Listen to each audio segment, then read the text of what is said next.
Hey y'all, it's Bear, and today I'm here to recommend you some books based on your favorite horror movies. This is not a new concept. I'm not the first person to do this. I've just never done it before, and I thought it would be really fun. Recommendation videos are my favorites to do. They're kind of like my bread and butter on here. I just love doing them, and I love horror movies. I consider myself kind of like a walking horror movie encyclopedia, so I figured this could be fun. I can put my expertise to use here today. So first, I'm going to do two books that I'm currently reading, and then we'll go into books that I've already finished. First, if you are a fan of Deep Blue Sea, then I recommend you read Shark Beach. Both of these books have genetically mutated or like laboratory experimented on sharks who have like heightened abilities, so to speak, who start terrorizing people. In Deep Blue Sea, they terrorize people in the lab where they're being tested on, and this one they are terrorizing beachgoers because this hurricane is coming in and sweeping the lab away, like hurricanes do. Next, if you're a fan of The Lost Boys, I'm going to recommend Mayhem by Estelle Lar.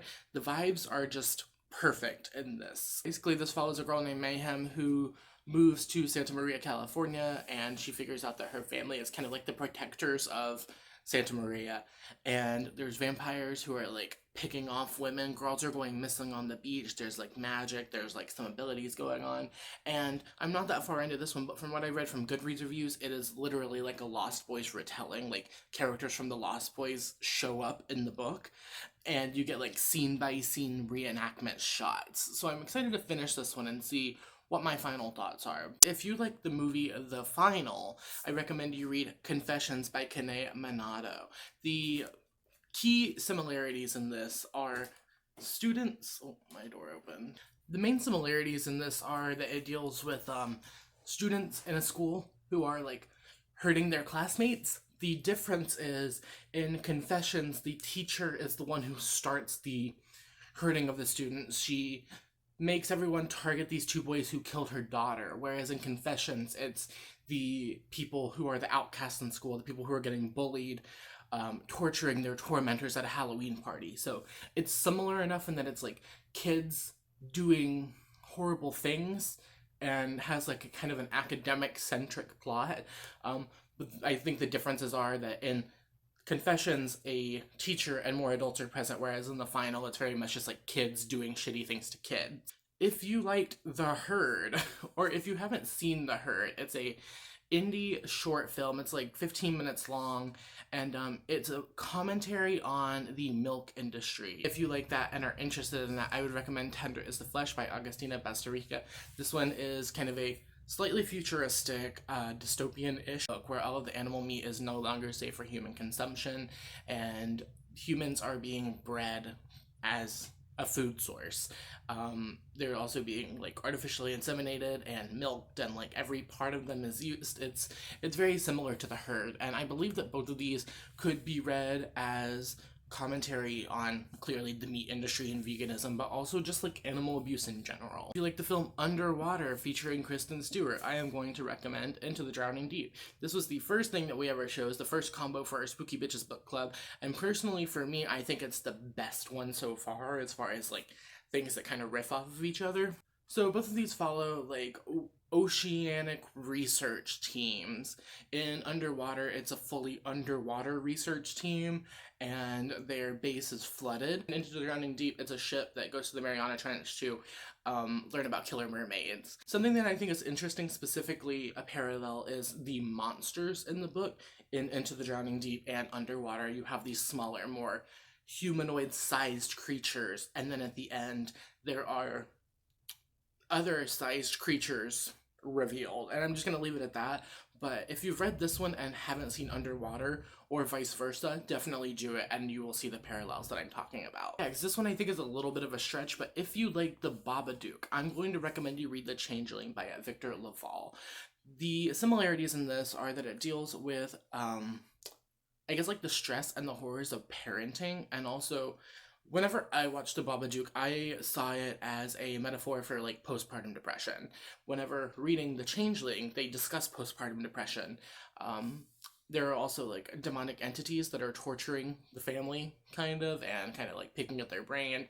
Parents' quest to like save their child.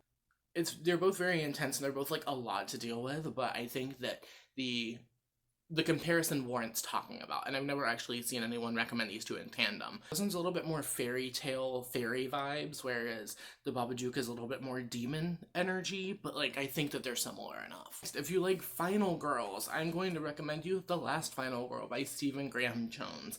Similarities in this: they are slasher novels about final girls that kind of poke fun at the genre. In the film Final Girls, our protagonist and her friends are pulled into a horror movie, and this book is written in a horror script style format. So I think this would be the most accurate comparison to the film Final Girls, just because of the slashers and final girl elements and kind of like friend group surviving elements, as well as like the technical aspects of like being pulled into or reading it as a film. If you liked Paranorman, I am going to recommend you The Taking of Jake Livingston by Ryan Douglas. Similarities of these two books deal with two boys who can see ghosts in their like death loops. In The Taking of Jake Livingston, it's a little more intense because he is seeing people actually reliving their deaths over and over and over. And in Paranorman, he can just kind of like see ghosts as they were when they died. There's also like a big bad that's haunting them and trying to like kind of take down the town. In Paranorman, it's a girl who was falsely accused of witchcraft. In this one, it's the ghost of a school shooter. So I think that there are obviously a lot of differences between the two, but if you're interested in like the concept, I think that they work. If you like Coraline, I'm going to recommend you read not Coraline. I'm going to recommend you read The Thief of Always by Clive Barker. This is the graphic novel. I've never actually read the book, but the graphic novel's really fun, so I would recommend it. In The Thief of Always, we follow a young boy who gets coaxed into this other dimension, so to speak. Into this house where he can have anything he wants, and there are these strange characters who are like waiting on hand and foot for him. It's more sinister than you think because they don't want him to leave. They never want him to leave. He's supposed to stay there forever. So, very similar to Coraline, it's a young girl who gets coaxed into an alternate version of her life with an other mother who creates all of these beautiful things to keep her to stay. I don't know which one came first, but I feel like these are the same story in different fonts. And finally, if you like one of my favorite movies of all time, Jennifer's Body, I'm going to recommend you read Toni by Junji Ito. The basic premise of both of these books, like the comparison between the two. Beautiful underage girl murdered by men who are enthralled by her in a sexual manner to some degree, come back as demonic entities to kill the men that wronged them. This one is like so scarily accurate. Like, I love Jennifer's Body. I've loved Jennifer's Body since 2009, and I've never read anything close to it until I read Toni. That's all I have for you today. If you enjoyed this video, let me know by giving it a like and subscribing and sharing and hitting the bell and all that good shit, as well as answering the comment question of the day. Comment question of the day: I want you to give me a recommendation that's like a book and a movie. Put them together and let me know. I'm always looking for more horror novel recommendations, but I'm always especially looking for more horror movie recommendations. If you don't have time, you don't have the spoons, you don't have an answer, you don't want to answer, let me know you made it all the way until the end of the video by leaving me an emoji, preferably a yellow heart or a smiley face. All my social medias will be linked downstairs, so make sure you go check that out, as well as places you can follow and support me further, like my Patreon, my PayPal, my Ko-fi, my Amazon wishlist, all of that stuff. I hope you have a wonderful whatever it is, wherever you are, and I will see you tomorrow for another video. Thank you for watching. Okay, cool. Bye.